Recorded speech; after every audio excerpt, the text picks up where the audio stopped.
Everyone, welcome to study with Chitralekha. जैसा कि आप लोग जानते हो, हम लोग आर के प्रीलिम्स के लिए प्रैक्टिस सेट की सीरीज़ कर रहे हैं। आज हम लोग सेट नंबर 4 करने वाले हैं। इससे पहले के 3 प्रैक्टिस सेट कर चुके हैं हम। अगर अभी तक आप लोगों ने ये क्लासेस नहीं देखी हैं तो लिंक आपको डिस्क्रिप्शन बॉक्स में मिल जाएगा, वहाँ पर जाकर के ये क्लासेस आप लोग देख सकते हो। ठीक है, ये टेक्स्ट बुक के जो पेपर हैं उसकी सीरीज़ चल रही है, तो टेक्स्ट बुक के पेपर करने की आपको अलग से ज़रूरत नहीं है, यहीं पर सारा कुछ हो जाएगा। आज की क्लास में हम जो कर रहे हैं ये आर का मिनी टेस्ट पेपर है। ठीक है, इसकी क्लास में हम लोग जो क्वेश्चन करेंगे वो करीब 50 क्वेश्चंस होंगे, जिसमें कि आपको जीएस मिलेगी, उसके साथ साथ रीजनिंग के क्वेश्चंस भी मिलेंगे। ठीक है, क्लास पसंद आएगी तो क्लास को लाइक ज़रूर करिएगा और शेयर भी कर दीजिएगा अपने दोस्तों के साथ, अपने स्टडी ग्रुप्स में, पीयर ग्रुप्स में। और अगर चैनल पर पहली बार आए हैं तो चैनल को सब्सक्राइब करके बेल आइकन प्रेस कर दीजिएगा, जिससे कि आने वाले वीडियो की जानकारी आपके पास सबसे पहले पहुंच जाएगी और आप लोग अपना रिवीजन जल्दी से जल्दी कर पाओगे। तो चलिए आज की क्लास शुरू करते हैं और पहला क्वेश्चन देखते हैं। निम्नलिखित में से कौन सी नदी भ्रंश घाटी में बहती है? तो देखिए, भ्रंश घाटी में जो नदी भारत में बहती हैं, 2 नदियाँ बहती हैं हमारे पास। यहाँ पर जो भी ऑप्शंस हैं उनमें से नर्मदा नदी बहती है। ठीक है, एक है नर्मदा, दूसरी है तापी। ठीक है, तापी नदी भी जो है कहाँ बहती है? भ्रंश घाटी में बहती है। नर्मदा नदी किन 2 पर्वतों के बीच भ्रंश घाटी में बहती है? तो ये जो 2 पर्वत हैं वो आपके सतपुड़ा और विंध्यन सीरीज़ हो जाएंगे। ठीक है, विंध्यन पर्वतमाला। तो ऑप्शन नंबर 3 इस क्वेश्चन का करेक्ट ऑप्शन है। और नर्मदा नदी पर ही आपको भेड़ा घाट भी मिलेगा, जो कि एमपी में पड़ता है, जबलपुर के पास। ठीक है, नेक्स्ट क्वेश्चन को देखिएगा। येलो पीपल के रूप में कौन जाने जाते हैं? तो येलो पीपल के रूप में जो है मंगोलॉइड्स जाने जाते हैं। इन्हें येलो पीपल इसलिए कहा जाता है क्योंकि इनकी स्किन का कलर जो है कुछ पीले रंग का होता है, इसीलिए इन्हें येलो पीपल के रूप में जाना जाता है। इस समूह में क्लासिक और आर्कटिक मंगोलॉइड, जिन्हें एस्किमोइड कहते हैं, प्राथमिक और उपजातियां शामिल होती हैं। इनके बाल भूरे और भूरे काले रंग के होते हैं। ये बनावट में मोटे और सीधे होते हैं। त्वचा का रंग हल्का पीला से भूरा तक होता है। ठीक है, तो ये बातें ध्यान रखनी है। नेक्स्ट क्वेश्चन पर आएंगे। पृथ्वी के भूगर्भीय इतिहास के किस युग में डायनासोर अपने बड़े आकार तक पहुँचे थे? तो देखिए, डायनासोर अपने बड़े आकार में पहुँचे थे क्रिटेशियस में। ऑप्शन नंबर 3 क्वेश्चन का करेक्ट ऑप्शन हो जाएगा क्रिटेशियस। ठीक है, जुरासिक में डायनासोर होते थे लेकिन ये छोटे होते थे। ठीक, नेक्स्ट क्वेश्चन पर आएंगे। निम्नलिखित कथनों पर विचार कीजिए। और यहाँ पर हमारे पास 3 कथन है। पहला क्या कथन है? सतही जल का तापमान भूमध्य रेखा से ध्रुवों की ओर घटता है। ये सही बात है, तो पहला कथन जो है सही हो जाएगा। अगला कथन देखते हैं। घटती गहराई के साथ तापमान, जल का तापमान लगातार घटता जाता है। अगला क्या कथन है? तीसरा कथन, उत्तरी गोलार्ध के महासागर दक्षिणी गोलार्ध के महासागरों की तुलना में अधिक ऊष्मा प्राप्त करते हैं। तो इस प्रकार से हमारे पास 3 कथन हैं, जिनमें से हमारे पहला और तीसरा कथन सही है, लेकिन दूसरा वाला जो कथन है, दूसरा कथन क्या है देख लेते हैं। घटती गहराई के साथ जल का तापमान लगातार घटता जाता है। ऐसा नहीं है, जब भी गहराई में हम नीचे की तरफ जाते हैं तो जल का तापमान जो है 10 डिग्री सेंटीग्रेड नीचे की तरफ जाता है, लेकिन एक निश्चित गहराई के बाद तापमान स्थिर हो जाता है। ठीक है, तो ये दूसरा वाला कथन गलत हो जाएगा, पहला और तीसरा सही हो जाएगा। तो हमारे क्वेश्चन का जो आंसर बनेगा ये बनेगा ऑप्शन नंबर 1 और 3। ठीक है, 1 और 3, ऑप्शन नंबर 4। अब देखिए, तापमान का जो वितरण होता है महासागरों की सतह पर, ये 2 प्रकार से होता है। एक क्षैतिज होता है, दूसरा ऊर्ध्वाधर होता है। ठीक है, तो क्षैतिज में क्या होता है? महासागरों की सतही जल का औसत तापमान 27 डिग्री सेंटीग्रेड होता है। भूमध्य रेखा से ध्रुवों की ओर धीरे धीरे ये घटता जाता है, इसलिए हमारा पहला कथन सही हो जाता है। बढ़ते हुए अक्षांश के साथ तापमान घटने की जो दर है वो सामान्यतः 0.5 डिग्री सेंटीग्रेड प्रति अक्षांश होती है। औसत तापमान 20 डिग्री अक्षांश पर 22 डिग्री और 40 डिग्री अक्षांश पर कितना हो जाता है? 14 डिग्री सेंटीग्रेड हो जाता है। और ध्रुवों के पास क्या होता है?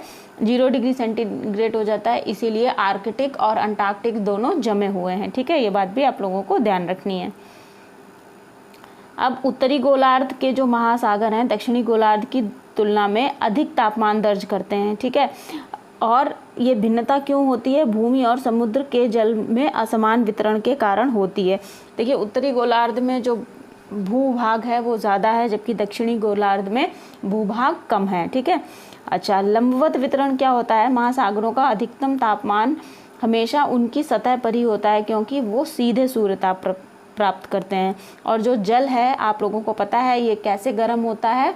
ये संवहन की विधि के द्वारा गर्म होता है। जैसे ऊपर के ये जो जल है, जल के अणु हैं, ये ऊपर वाले गर्म होते जाते हैं, तो इनकी जगह लेने के लिए नीचे से अणु आते जाते हैं। ठीक है, इसे हम क्या कहते हैं? संवहन कहते हैं। ठीक है, तो संवहन के द्वारा जल गर्म होता है। ऊष्मा चालन के तंत्र में माध्यम से निचले हिस्सों में प्रेषित होती है।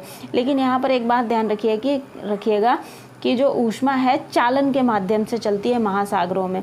संवहन ऊष्मा संचालन की एक विधि होती है, 3 विधियाँ होती हैं, विकिरण, संवहन और चालन। ठीक है, चालन पहली विधि होती है जो कि ठोसों में काम करती है, और संवहन द्रवों में होता है, लिक्विड्स में होता है। ठीक है, और विकिरण जो है ये कैसे होता है?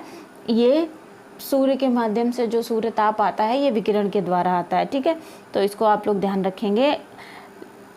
वास्तव में सौर किरणें बहुत प्रभावी ढंग से 20 मीटर की गहराई तक प्रवेश करती हैं, और वे शायद 200 मीटर की गहराई से आगे जाती हैं। बढ़ती गहराई के साथ साथ समुद्र का तापमान भी कम होता जाता है, लेकिन बढ़ती गहराई के साथ तापमान घटने की दर एक समान नहीं होती है। इसलिए जो दूसरा कथन है ये हमारा गलत हो जाता है। और 200 मीटर की गहराई तक तापमान बहुत तेज़ी से गिरता है, उसके बाद तापमान की कमी की दर धीमी हो जाती है। ठीक है, ये बात मैंने आपको ऊपर ही बताई, तो इसको ध्यान रखिएगा। नेक्स्ट क्वेश्चन पर आते हैं।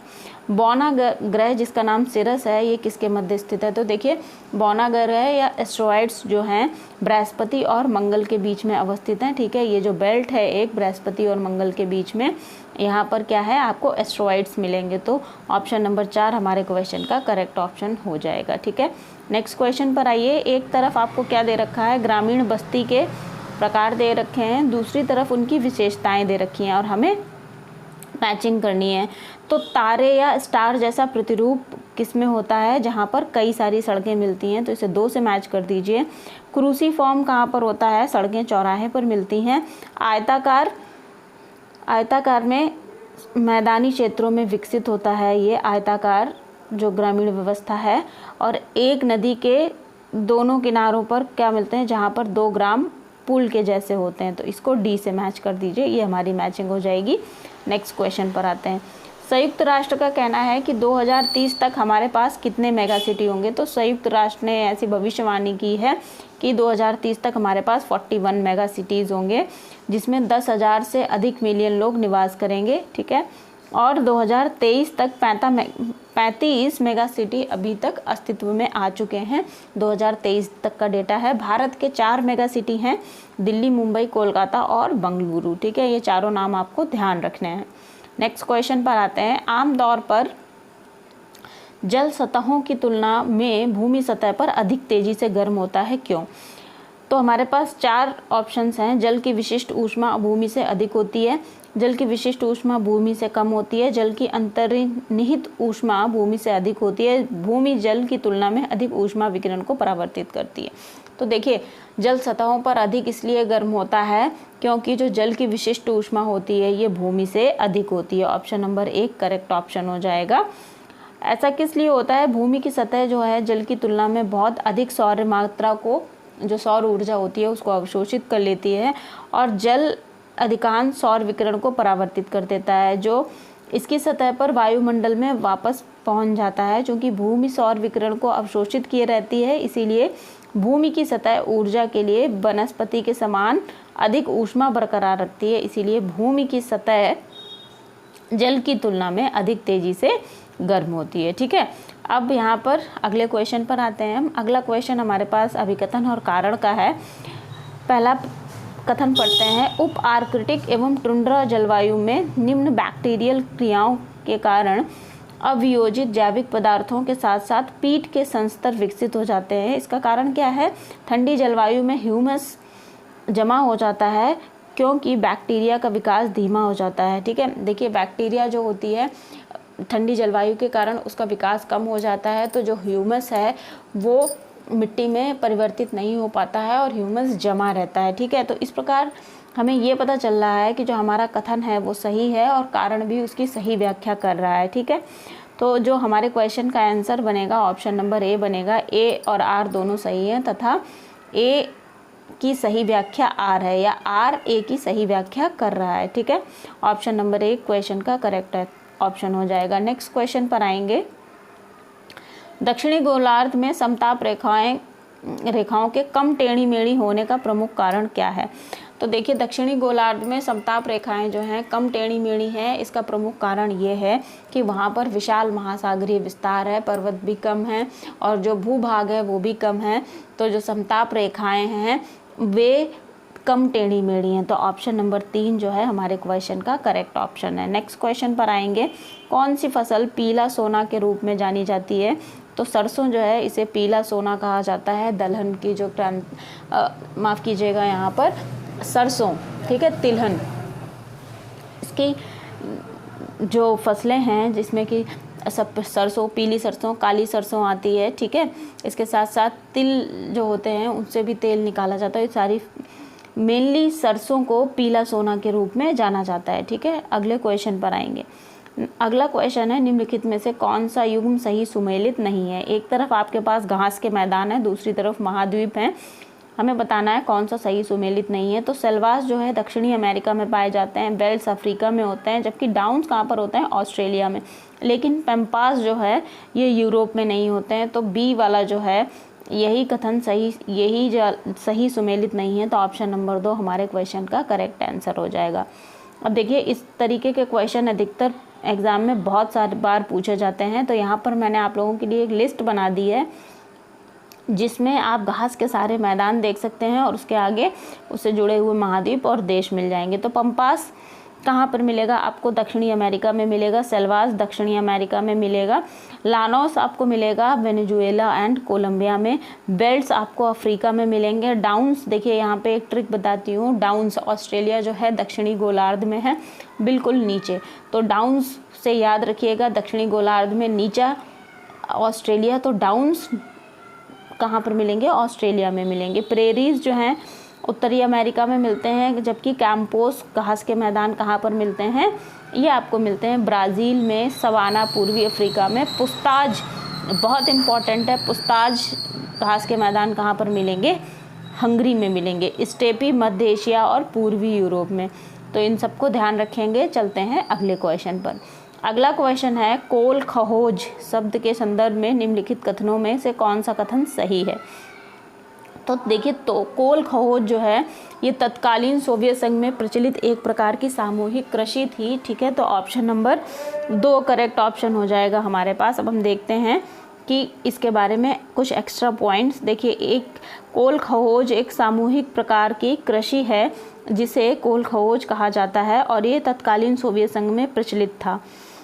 किसान अपने सभी संसाधनों जैसे भूमि, पशुधन और श्रम मिलाकर कार्य करते थे। हालांकि किसानों को अपनी दैनिक आवश्यकताओं को पूरा करने के लिए, फसल उगाने के लिए बहुत छोटे भूभाग को अपने पास रखने की अनुमति थी। कृषि के पिछले तरीकों की अक्षमता को रोकने के लिए एवं आत्मनिर्भरता के लिए कृषि उत्पादन को बढ़ावा देने के लिए इसका अभ्यास किया गया था। ठीक है, तो कोल खहोज ध्यान रखेंगे, ये सोवियत संघ में एक प्रचलित कृषि थी। ठीक है, अगले क्वेश्चन पर आइए। यहाँ पर आपके पास क्या दे रखा है? कारण है और कथन है और कारण है। जो पहला वाला है ये क्या है आपका? ये कथन है। ठीक है, तो कथन क्या कह रहा है? विषुवत वृत्त के पास महासागरीय जल का स्तर मध्य अक्षांशों की अपेक्षा 8 सेंटीमीटर से अधिक ऊंचा होता है, जिससे बहुत कम प्रवणता उत्पन्न होती है तथा जल का बहाव ढाल से नीचे की तरफ होता है। अब कारण पढ़ते हैं। सौर ऊर्जा गर्म होकर जल फैलाती है या सौर ऊर्जा से गर्म होकर जल फैलता है। तो देखिए, जो कथन है ये भी सही बात है। विषुवत वृत्त के पास महासागरीय जल का स्तर जो है मध्य अक्षांशों की अपेक्षा 8 सेंटीमीटर ऊंचा होता है। इससे जो प्रवणता है, ताप प्रवणता, ये कम हो जाती है और जल का बहाव कैसे है? ऊपर से नीचे की तरफ होता है। ठीक है, उच्च अक्षांशों से नीचे अक्षांशों की तरफ। और जब जल गर्म होता है तो बहाव उसका तभी शुरू होता है, वो फैलता है। गर्म जल जो है वो धाराएं उसमें जल्दी बनती हैं। तो ए और आर दोनों सही हैं और आर ए की सही व्याख्या कर रहा है, इसलिए हमारा जो उत्तर है ये ऑप्शन नंबर 1 हो जाएगा। ए और आर दोनों सही हैं, आर ए की सही व्याख्या करता है। नेक्स्ट क्वेश्चन पर आते हैं, तुपिक क्या है? तो देखिए तुपिक जो है एस्कीमो के चमड़े के तंबू होते हैं, तो ऑप्शन नंबर 2 करेक्ट ऑप्शन हो जाएगा, एस्कीमो के चमड़े के तंबू। अगला क्वेश्चन देखिएगा, चंगप्पा एक घुमंतू जनजाति है जो हिमालय की तलहटी में रहती है। बिल्कुल सही कथन है, चंगप्पा एक घुमंतू जनजाति है जो हिमालय की तलहटी में रहती है, पर्वतीय क्षेत्रों में ये पाई जाती है। तो पहला कथन सही हो जाएगा। चंगप्पा जनजाति के लिए बकरी एक महत्वपूर्ण जानवर है। चूँकि ये घुमंतू हैं इसलिए पशुपालन का काम करते हैं, खेती पर निर्भर नहीं रहते हैं। ऑप्शन नंबर जो कथन नंबर 2 है ये भी सही हो जाएगा। तीसरा क्या है, बकरी को नुकसान नहीं पहुंचाते हैं। ये बकरी को नुकसान, जो तीसरा कथन है ये गलत है, ये बकरी को नुकसान नहीं पहुंचाते हैं। देखिए ये पशुपालन पर निर्भर हैं, तो भोजन के रूप में या अपने खाने की हैबिट्स में, फूडिंग हैबिट्स में इनका जो है ये बकरी को शामिल करते हैं, तो इसलिए तीसरा वाला जो कथन है ये गलत हो जाएगा। तो पहला और दूसरा ही सही है, तो ऑप्शन नंबर 2 हमारे क्वेश्चन का करेक्ट आंसर हो जाएगा। नेक्स्ट क्वेश्चन को देखिएगा, शीत मौसम के दौरान उत्तरी मैदानी इलाकों में दिशाओं से चक्रवात संबंधी विक्षोभ का अंतर्वाह होगा। तो पश्चिम और उत्तर पश्चिम की तरफ चक्रवात संबंधी विक्षोभ का अंतर्वाह होगा। ऑप्शन नंबर 4 करेक्ट ऑप्शन हो जाएगा। नेक्स्ट क्वेश्चन को देखिएगा, निम्नलिखित में से कौन सा कथन गलत है? बीटी कॉटन के बारे में ये हमारा क्वेश्चन है, तो बीटी कॉटन का क्वेश्चन देखिए, इंपॉर्टेंट क्वेश्चन है। बीटी कपास में मिट्टी के जीवाणु बेसिलस थुरेनेसिस से कपास के बीजों में क्राय 1 AB और क्राय 2 BC नामक 2 जीनों का समावेश होता है। तो ये वाला कथन तो सही है, लेकिन हमें बताना है गलत कथन कौन सा है। ठीक है, बीटी कॉटन के बारे में ये जो भी कथन दे रखा है ये सही है। दूसरा क्या है, भारत में बीटी बैंगन और GM फसलों को कानूनी रूप से अनुमति है। देखिए भारत में बीटी बैंगन और किसी भी प्रकार की जीन संशोधित फसल को अभी अनुमति नहीं दी है, केवल बीटी कॉटन ही भारत में कानूनी रूप से अनुमित है, जिसे की अनुमति दे रखी है वो बीटी कॉटन है। तो दूसरा कथन इस प्रकार से हमारा गलत हो जाएगा। ठीक है, तो हमारे क्वेश्चन का जो आंसर बनेगा केवल 2 बनेगा, क्योंकि हमें गलत कथन ही बताना है। हमारे यहाँ बीटी बैगन भी नहीं उगाया जाता है और GM जो सरसों है ये भी नहीं उगाई जाती है, ये भी अभी बैन है। ठीक है, केवल बीटी कॉटन का उत्पादन हमारे यहाँ किया जाता है। नेक्स्ट क्वेश्चन पर आइएगा, एक जिला एक उत्पाद ODOP योजना के बारे में निम्नलिखित कथनों पर विचार कीजिए। ODOP एक जापानी व्यवसाय विकास अवधारणा है। इस योजना के तहत उस जिले में निर्यात क्षमता वाले उत्पादों की पहचान करके देश के प्रत्येक जिले को निर्यात हब में परिवर्तित किया जाता है। तो पहले वाला कथन भी सही है, ये जापानी व्यवसाय पर आधारित अवधारणा है। ठीक है, और जो जिला है उसको निर्यात हब के रूप में विकसित करने के लिए ये योजना को चलाया जा रहा है। ठीक है, तो दोनों ही कथन सही हो जाएंगे। तो हमारे क्वेश्चन का आंसर कौन सा हो जाएगा? ऑप्शन नंबर 2 हो जाएगा, 1 और 2 दोनों। नेक्स्ट क्वेश्चन पर आइएगा, निम्नलिखित में से कौन सा कथन गलत है? भूमंडल पृथ्वी की ठोस परत या कठोर शीर्ष परत है। यह चट्टानों और खनिजों से बना हुआ है और मिट्टी की एक पतली परत से ढका हुआ है। तो जो पहला कथन है ये सही है भूमंडल के बारे में। भूमंडल में पानी के विभिन्न स्रोत और विभिन्न प्रकार के जल निकाय जैसे नदियां, समुद्र, महासागर इत्यादि शामिल हैं। देखिए भूमंडल में जल निकाय सम्मिलित नहीं होते हैं। जो समुद्र है, महासागर हैं, नदियां, झीलें, ये भूमंडल में ना आकर के जल मंडल में आते हैं। ठीक है, जल मंडल में। तो इस प्रकार से दूसरा वाला कथन गलत है। ठीक, तीसरा क्या है, यह खनिज संपदा का भी स्रोत है। तो हमारे सी वाला भी सही है, जबकि हमें बताना इसमें क्या है कि कौन सा कथन गलत है। तो बी कथन गलत है, इसलिए हमारा कौन सा आंसर बनेगा? कूट हमारा बनेगा ऑप्शन नंबर 3, केवल बी गलत है। ठीक है, नेक्स्ट क्वेश्चन पर आइएगा। बटलर समिति के संदर्भ में निम्नलिखित में से कौन से कथन सही नहीं हैं? तो देखिए, बटलर समिति 1927 में गठित की गई थी और समिति ने लगभग 16 राज्यों का दौरा करके 1929 में अपनी रिपोर्ट पेश की थी। तो इसलिए पहला और दूसरा दोनों सही है, हमको गलत बताना है। यह प्राथमिक शिक्षा के साथ साथ उच्च शिक्षा के सुधारों से भी जुड़ा हुआ था, तो ये तीसरा वाला गलत है। ऑप्शन नंबर 3 हमारे क्वेश्चन का करेक्ट ऑप्शन हो जाएगा। नेक्स्ट क्वेश्चन पर आइएगा। यहाँ पर 2 कथन है, बताना है हमें कौन सा कथन सत्य है। AICTE एक राष्ट्रीय प्रत्यायन बोर्ड NBA की स्थापना की है। AICTE ने, UGC ने एक राष्ट्रीय मूल्यांकन और प्रत्यायन परिषद NAAC की स्थापना की है। तो दोनों ही कथन सही हैं, इसलिए हमारे क्वेश्चन का जो आंसर हो जाएगा ये हो जाएगा ऑप्शन नंबर 1 और 2 दोनों सही हैं। ठीक है, चलिए नेक्स्ट क्वेश्चन पर देखिएगा। धानु जात्रा उत्सव, धानु जात्रा उत्सव, धानु जात्रा, मेदाराम जात्रा, ठीक है, ये सब आपको कहाँ पर मिलेंगे? ये सब ओडिशा के उत्सव हैं, तो ऑप्शन नंबर 3 करेक्ट ऑप्शन हो जाएगा, ओडिशा। ठीक है, नेक्स्ट क्वेश्चन पर आइएगा। अब अगला क्वेश्चन है, राष्ट्रीय युवा उत्सव हुबली धारवाड़ ट्विन शहरों में आयोजित होगा। राष्ट्रीय युवा दिवस का आयोजन किस तारीख को किया जाएगा? तो राष्ट्रीय युवा दिवस का आयोजन 14 जनवरी को किया जाएगा, स्वामी विवेकानंद के जन्म दिवस पर। ठीक है, इस बात को ध्यान रखिएगा। नेक्स्ट क्वेश्चन पर आते हैं। हल्दी के किस भाग से हल्दी पाउडर प्राप्त किया जाता है? तो हल्दी का जो सूखा हुआ प्रकंद होता है उससे हल्दी पाउडर प्राप्त किया जाता है। ऑप्शन नंबर 2 करेक्ट ऑप्शन हो जाएगा। अब हल्दी के बारे में अगर बात करेंगे तो इसका वानस्पतिक नाम या बोटैनिकल नेम करकुमा लोंगा हो जाता है। और ये कुल क्या है? जिनगिब्र से इसका जो कुल है, ये मूल रूप से दक्षिण पूर्वी एशिया में पाया जाता है। हल्दी के पौधे के जो तने वाला भाग होता है, जो ज़मीन के नीचे होता है, इसे ही राइजोम या फिर भूमिगत तना कहते हैं। यहीं से हल्दी जिसको हम खाते हैं वो प्राप्त की जाती है। ठीक है, भारतीय उपमहाद्वीप में और दक्षिण पूर्व एशिया में ये पाया जाता है। 12मासी पौधा होता है और ये शाकाहारी होता है।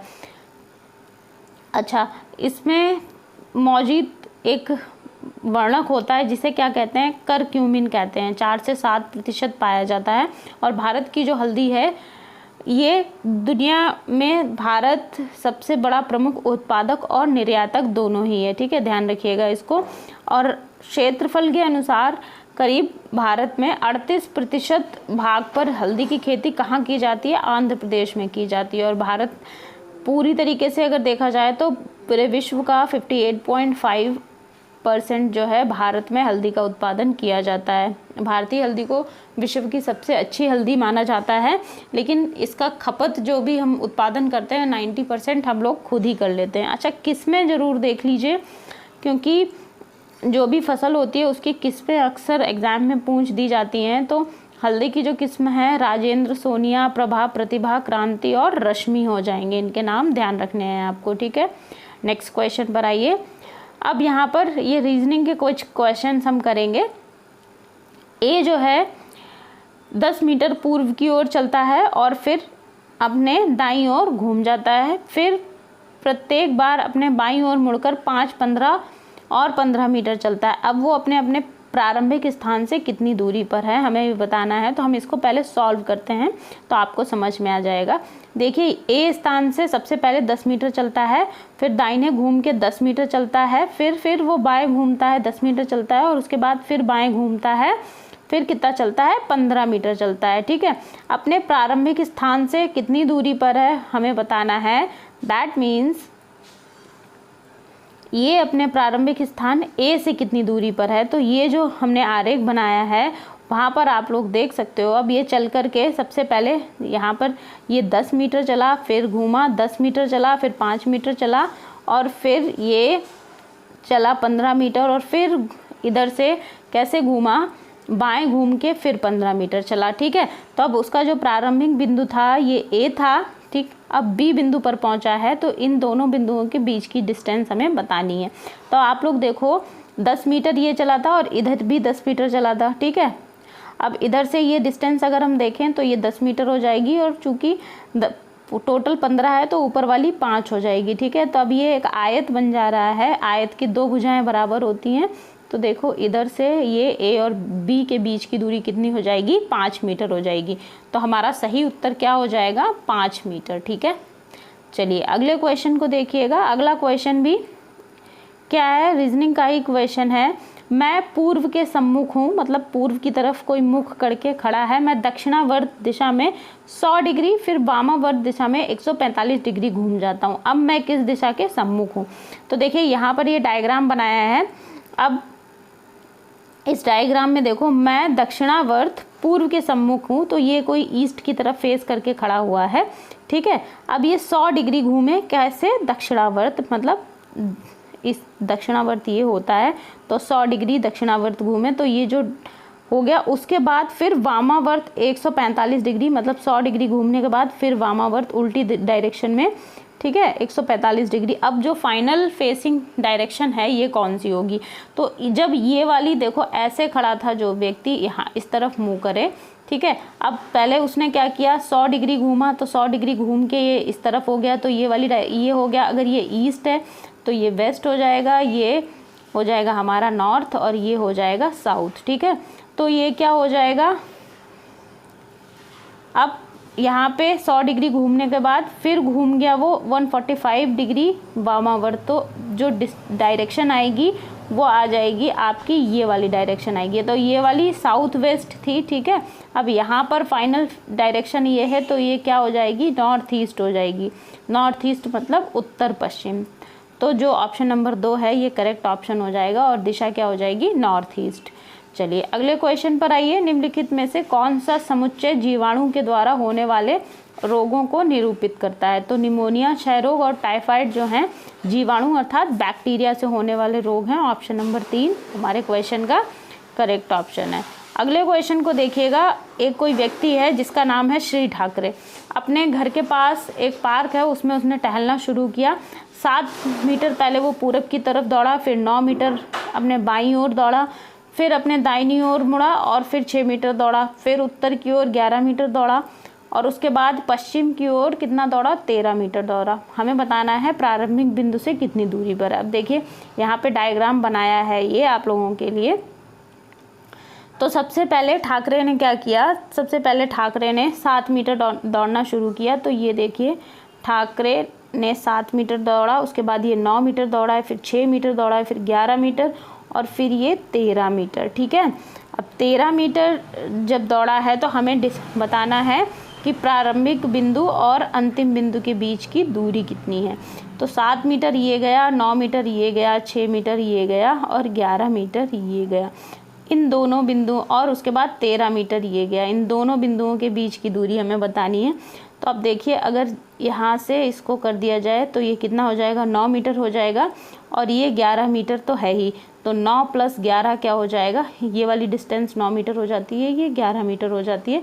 9 + 11 20 हो जाएगा। ठीक है, तो वो प्रारंभिक बिंदु से कितनी दूरी पर है, 20 मीटर की दूरी पर है। इसको क्वेश्चन बहुत इजी है, बस थोड़ा सा प्रैक्टिस की आवश्यकता है। अगर कोई डाउट है तो आप लोग कमेंट सेक्शन में मुझसे पूछ सकते हो। डाउट्स आपके मैं जल्दी से जल्दी क्लियर करने का प्रयास करूंगी। अगले क्वेश्चन पर आते हैं। अगला क्वेश्चन क्या है, दिए गए विकल्पों में लुप्त संख्या को बताना है हमें। तो 18, 15 और ये 549 है, 17, 19, यहाँ पे 650 है, 15, 14 और यहाँ पे क्वेश्चन मार्क, ये हमें बताना है ये कितना होगा। तो देखो क्या किया गया है, इन दोनों के स्क्वायर करके इनको ऐड कर दिया गया है। ठीक है, और कुछ भी नहीं किया गया है, सिर्फ स्क्वायर करके ऐड किया गया है, तभी ये आ जाता है।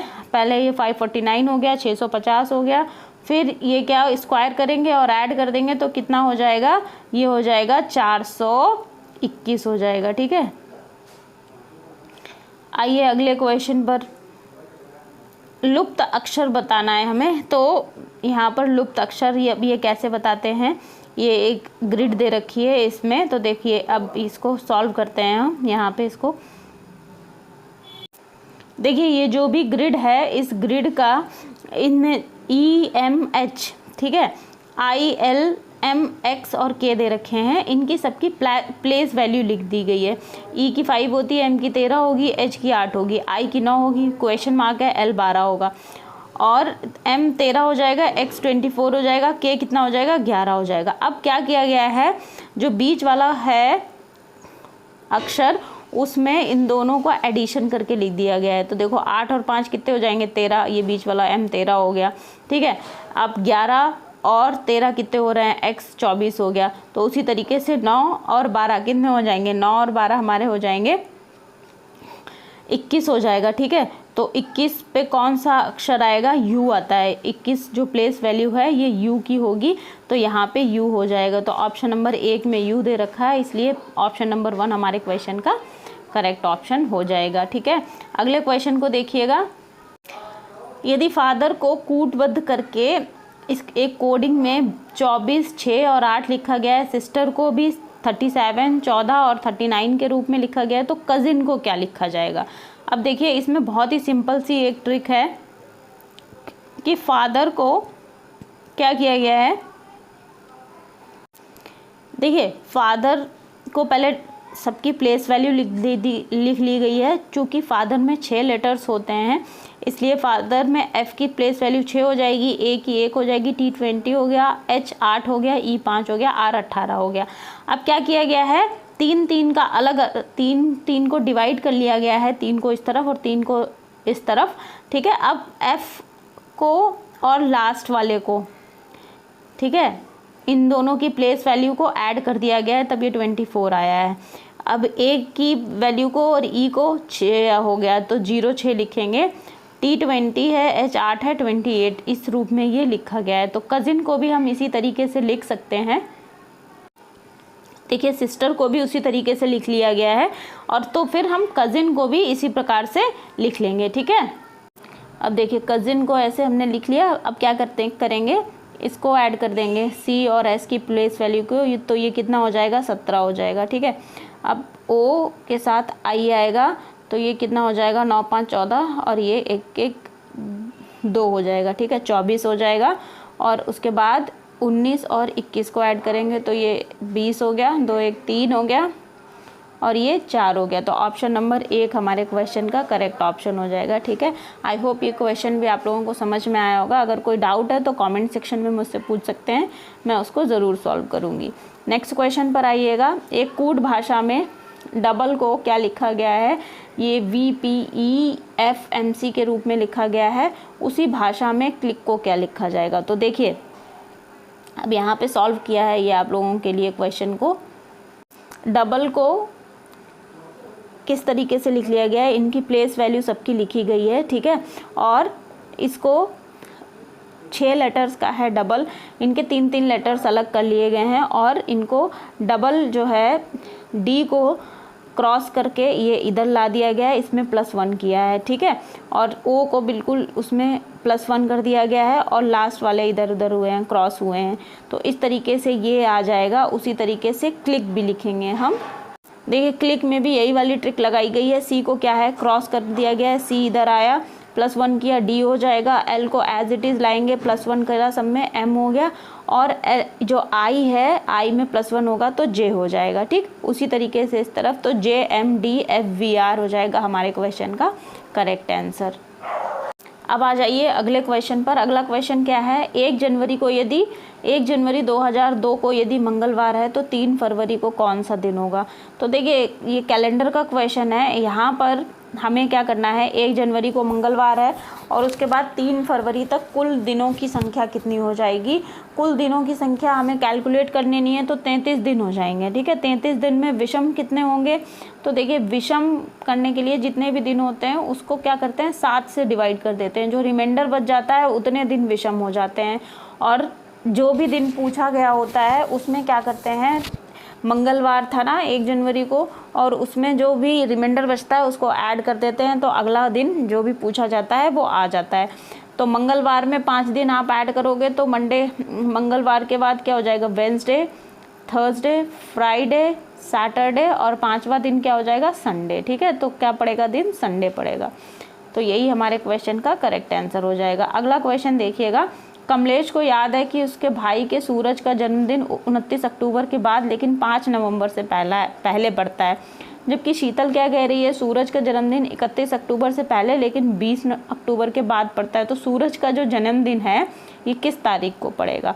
अब ये जो 2 स्टेटमेंट दे रखे हैं कमलेश के और शीतल के, वहीं से हमारे क्वेश्चन का आंसर निकलेगा। अब देखिए, कमलेश ने कहा कि 29 अक्टूबर के बाद लेकिन 5 नवंबर से पहले आता है। शीतल ने कहा कि 31 अक्टूबर से पहले आता है। ठीक है, तो अब 1 और 2 से हमें ये स्पष्ट हम कर सकते हैं कि 29 अक्टूबर और 31 अक्टूबर से पहले पड़ता है, इसके बाद में नहीं पड़ता है। ठीक है, तो उसके बाद तो इस तरीके से हमारे पास अब हम देखेंगे ऑप्शंस में क्या क्या है। ठीक है, अब देखिए 29 अक्टूबर और 31 अक्टूबर के बीच में पढ़ना था। अब 29 को तो है नहीं, क्योंकि वो कह रही है 29 अक्टूबर के बाद पड़ता है। ठीक है, लेकिन 5 नवंबर से पहले पड़ता है, ये बात कमलेश कह रहा था। अब वो शीतल क्या कह रही है, शीतल ने ये कहा था कि शीतल कह रही है कि 31 अक्टूबर से पहले पड़ता है। ठीक है, तो अब यहाँ से इन दोनों के बीच की जो डेट हमारे पास बची वो पड़ी है आपके पास 30 अक्टूबर। तो जो जन्मदिन है ये 30 अक्टूबर को पड़ेगा। ठीक है, ऑप्शन नंबर 2 क्वेश्चन का करेक्ट ऑप्शन हो जाएगा। नेक्स्ट क्वेश्चन पर आइएगा, यदि महीने का 5वां दिन शनिवार है तो निम्नलिखित में से महीने के 26वें दिन से चौथा दिन कौन सा होगा। तो देखिए, महीने का 5वां दिन शनिवार है, तो 5वें दिन और 26वें दिन के बीच दिनों की संख्या हम कैलकुलेट करेंगे। तो कैसे कैलकुलेट करेंगे, 26 में से 5 माइनस करेंगे तो हमारे पास 21 आ जाएगा। ये देखिए 21 आ गया। अब 21 में हम देखेंगे ऑड डे कितने हैं, ऑड डे इसमें कुछ भी नहीं निकलेंगे, 7 से भाग देंगे तो क्या हो जाएगा, हमारे पास 0 रिमाइंडर आएगा।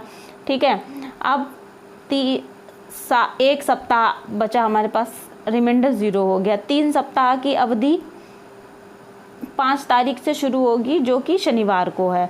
अब उसी के आगे 3 सप्ताह हम और गिन लेंगे, तो 7 से भाग देंगे, हमारे पास 3 सप्ताह आ जाएंगे।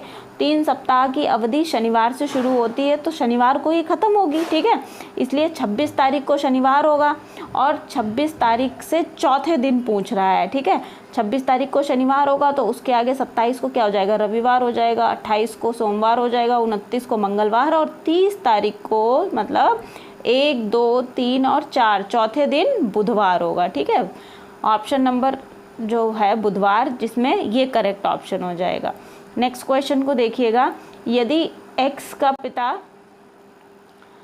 y का भाई है और y की एक बेटी z है, z का पिता t है और t का एकमात्र साला s है, यदि s का विवाह u से हुआ है तो उनकी एकमात्र बेटी x है, और x और y आपस में कैसे संबंधित हैं। तो देखिए, ये यहाँ पर आपके लिए सॉल्यूशन बनाया है। सिंबॉलिक डायग्राम बनेगा, जो फीमेल होगी उसको हम लोग सर्कल से दिखाएंगे और मेल को स्क्वायर से। ठीक है, बीच में 2 लाइन मतलब मैरिड कपल, और सीधी लाइन या एरो तो क्या है, मतलब आपस में भाई या बहन है। ठीक है, और नीचे की तरफ ये जो एरो लगेगा या सिंगल लाइन, ये जेंडर डिफरेंस बताएगा एक पीढ़ी से दूसरी पीढ़ी की तरफ। अब यहाँ पर हम बनाते हैं, जैसा कि हमने क्वेश्चन में देखा, U और S ये पति पत्नी हो जाएंगे और S और Y ये भाई बहन हो जाएंगे। ठीक है, ये S जो है मेल है, ये भाई है, Y बहन हो जाएगी। Y की शादी किससे हुई है, T से हुई है, और इनके 2 पुत्र पुत्री हो जाएंगे, क्या हो, Y, X और Z। ठीक है, हमें बताना है Y और X के बीच में क्या रिलेशन है। तो Y और X के बीच में क्या रिलेशन हो जाएगा, ये चूँकि फीमेल है मतलब ये X की भतीजी हो जाएगी। X भी फीमेल है तो ये भतीजी हो जाएगी। ठीक है, ऑप्शन नंबर कौन सा पड़ेगा देख लेते हैं, ऑप्शन नंबर देख लेते हैं। ऑप्शन नंबर 1 है भतीजी, तो भतीजी जो है क्वेश्चन का करेक्ट आंसर बनेगा। नेक्स्ट क्वेश्चन को देखिएगा, अनीता भावेश की पत्नी है और चंचल अनीता की बहन है। दिनेश चंचल का पिता है जबकि रमेश दिनेश का पुत्र है। रमेश और भावेश का क्या संबंध है। अब देखिए, यहाँ पे अनीता जो है भावेश की पत्नी है, ये अनीता और भावेश ये हो गए, अनीता ये भावेश पति पत्नी हो गए। ठीक है, चंचल अनीता की बहन है, ये बहन हो गई, दोनों फीमेल हैं, हमने सर्कल में बनाया है, ऊपर भी बताया था।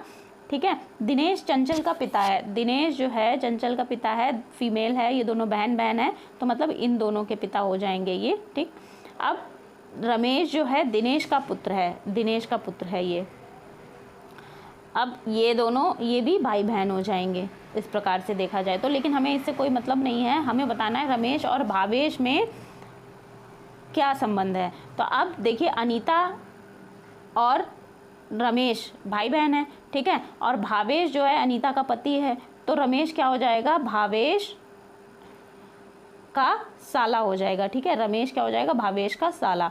तो हमारे पास जो ऑप्शन नंबर 3 है यही करेक्ट ऑप्शन हो जाएगा, साला। अगले क्वेश्चन पर आते हैं।